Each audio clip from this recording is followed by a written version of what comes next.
हाय दोस्तों, मैट्रिक के बाद क्या करें या फिर 10th के बाद क्या करें। एग्जाम देते ही ये सवाल हमारे सामने मुंह फैलाए खड़ा हो जाता है, क्योंकि 10th तक तो आपने सारा सब्जेक्ट पढ़ा था।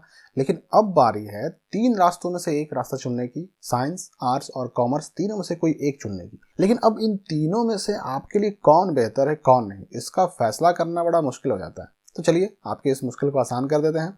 10th के बाद जो ये 3 स्ट्रीम होते हैं, साइंस, आर्ट्स और कॉमर्स, इनमें जो आपके लिए सबसे बेहतर है, इसका फैसला करने से पहले 3 बातों पर आपको ध्यान देना होगा। उसके बाद आप खुद स्पष्ट हो जाएंगे कि आपके लिए कौन सा स्ट्रीम, कौन सी फैकल्टी बेहतर है, किससे आपको पढ़ाई करनी चाहिए।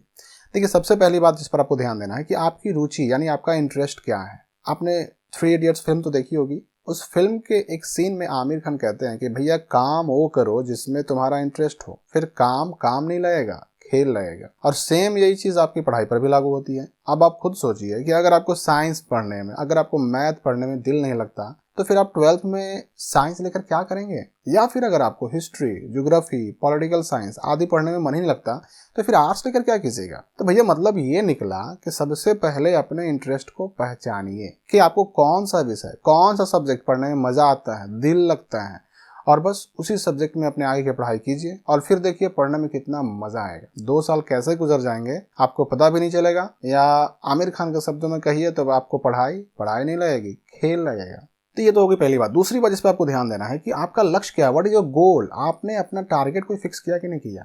आप आगे क्या करना चाहते हैं ये अब अभी तय करना होगा, बाद में नहीं। क्यों भाई? तो जरा सोचिए, आपने बैग अपना पैक कर लिया, सारा सामान ले लिया और निकल पड़े ट्रैवल पे, सफर करने निकल पड़े। ये सोचा ही नहीं कि जाना कहाँ है, मंजिल पता ही नहीं और सफर किए जा रहे हैं, तो इसका अंजाम क्या होगा सोचिए।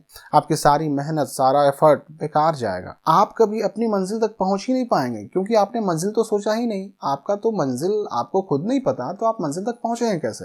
अब ठीक इसी तरह से अगर आप बिना अपने लक्ष्य के, बिना टारगेट के पढ़ाई करना शुरू कर देंगे, तो यूं समझ लीजिए कि ठीक यही मामला हो गया कि आपने अपना मंजिल का पता जाने बगैर अपना सफर शुरू कर दिया। तो देखिए, इसके लिए सबसे पहले अपना लक्ष्य, अपना टारगेट सेट कीजिए, उसके बाद अपनी पढ़ाई शुरू कीजिए। उसके बाद देखिए मंजिल ना मिले, ऐसा हो ही नहीं सकता। चलिए मान लीजिए आपका लक्ष्य, आपका टारगेट है डॉक्टर बनने का या इंजीनियर बनने का। तो साइंस से आपको 12th यानी इंटर तो करना होगा, लेकिन उसके लिए ध्यान देना होगा कि साइंस में भी 3 सब्जेक्ट ग्रुप होते हैं। पीसीएम यानी फिजिक्स, केमिस्ट्री, मैथ, और दूसरा एक ग्रुप होता है पीसीबी यानी फिजिक्स, केमिस्ट्री और बायोलॉजी, और एक और ग्रुप होता है पीसीएमबी यानी कि फिजिक्स, केमिस्ट्री, मैथ और बायोलॉजी। तो अगर आप अभी श्योर हैं कि आपको इंजीनियरिंग फील्ड में ही जाना है, तो बिल्कुल निश्चिंत होकर के पीसीएम ग्रुप यानी कि फिजिक्स, केमिस्ट्री, मैथ से इंटर कर लें, 12 कर लें। या फिर अगर आप अभी श्योर हैं कि आगे आपको मेडिकल फील्ड में जाना है, डॉक्टर बनना है, तो अभी आप बिल्कुल निश्चिंत होकर के पीसीबी ग्रुप यानी कि फिजिक्स, केमिस्ट्री, बायोलॉजी लेकर के अपना 12th या इंटर कंप्लीट कर लें।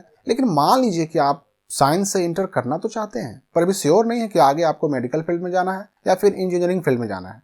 तो उसका भी उपाय है, आपको पीसीएमबी ग्रुप यानी कि फिजिक्स, केमिस्ट्री, मैथ, बायो से इंटर करना होगा। क्योंकि जो पीसीएमबी ग्रुप होता है, इससे 12 करने पर, इंटर करने पर आगे आपके पास दोनों विकल्प, दोनों ऑप्शन खुले रहेंगे। मतलब आप अगर डॉक्टर बनना चाहते हैं तो उधर भी जा सकते हैं, इंजीनियरिंग करना चाहें तो वो भी कर सकते हैं। तो ये तो हो गई साइंस की बात। अब अगर मान लीजिए कि आप यूपीएससी, बीपीएससी, पीसीएस एग्जाम्स की तैयारी करके अफसर बनना चाहते हैं, सरकारी नौकरी के लिए कंपटीशन एग्जाम की तैयारी करना चाहते हैं, वकील, प्रोफेसर, टीचर या फिर लेक्चरर बनना चाहते हैं, तो फिर इंटर में, 12th में आर्ट्स लीजिए और लग जाइए तैयारी में। या फिर अगर आप अकाउंटिंग, फाइनेंस, बैंकिंग के क्षेत्र में अपना कैरियर बनाना चाहते हैं, तो कॉमर्स का विकल्प तो आपके लिए खुला है ना। कॉमर्स से 12th कीजिए, इंटर कीजिए और बैंकिंग या फाइनेंस के क्षेत्र में अपना कैरियर बनाइए। आप फिर आगे जाकर के BBA, PBM, BMS, BCom, CFA, CA जैसे ग्रेजुएशन कोर्स के साथ अपनी ग्रेजुएशन को पूरा भी कर सकते हैं। तो ये हो गई लक्ष्य की बात। तीसरी सबसे महत्वपूर्ण बात जो है कि ये साइंस फैकल्टी, ये इसका अपना अलग महत्व है, यानी इसका इंपॉर्टेंस, इसका महत्व बाकी दोनों फैकल्टी से ज्यादा है। इंपॉर्टेंस के हिसाब से देखेंगे हम अगर, तो साइंस बाकी दोनों फैकल्टी पर यानी कि आर्ट्स पर और कॉमर्स पर भारी पड़ जाता है। अब वो कैसे, देखते हैं। देखिए, आपको याद रखना होगा, ध्यान देना होगा कि अगर आप साइंस स्ट्रीम से पढ़ाई करते हैं तो कभी भी आप आर्ट्स या कॉमर्स में जा सकते हैं। लेकिन अगर आर्ट्स या कॉमर्स से पढ़ाई करते हैं तो साइंस में नहीं आ सकते। मतलब ये हुआ कि साइंस वाले आगे चल करके अगर अपनी फैकल्टी को चेंज करना चाहें तो कॉमर्स में जा सकते हैं और आर्ट्स में भी जा सकते हैं। लेकिन साइंस वाले केवल, अगर कोई आर्ट्स का बंदा है, कोई अगर आर्ट्स से पढ़ाई कर रहा है, कोई कॉमर्स का बंदा है, कॉमर्स से पढ़ाई कर रहा है और आगे चाहे कि हम ग्रेजुएशन में या फिर मास्टर्स की डिग्री के लिए हम अगर कॉमर्स से साइंस में आ जाए, आर्ट्स से साइंस में आ जाए, तो ये संभव नहीं है। मतलब साइंस वाले किसी भी क्षेत्र में जा सकते हैं, पर आर्ट्स वाले कॉमर्स वाले किसी भी क्षेत्र में नहीं जा सकते। तो मतलब ये हुआ कि साइंस स्टूडेंट के लिए कोई सीमा नहीं होती, उसके लिए सारे विकल्प हमेशा खुले होते हैं, जबकि आर्ट्स और कॉमर्स वाले सिर्फ अपनी ही स्ट्रीम में आगे बढ़ सकते हैं। दूसरी बात यह भी है कि साइंस से इंटर करने पर आपको नेवी, एयरफोर्स आदि में जाने का विकल्प मिलता है, जो आर्ट्स और कॉमर्स के बच्चों को नहीं मिल पाता। तो अब बताइए आप खुद कि साइंस पड़ गया ना भारी आर्ट्स पे और कॉमर्स पर।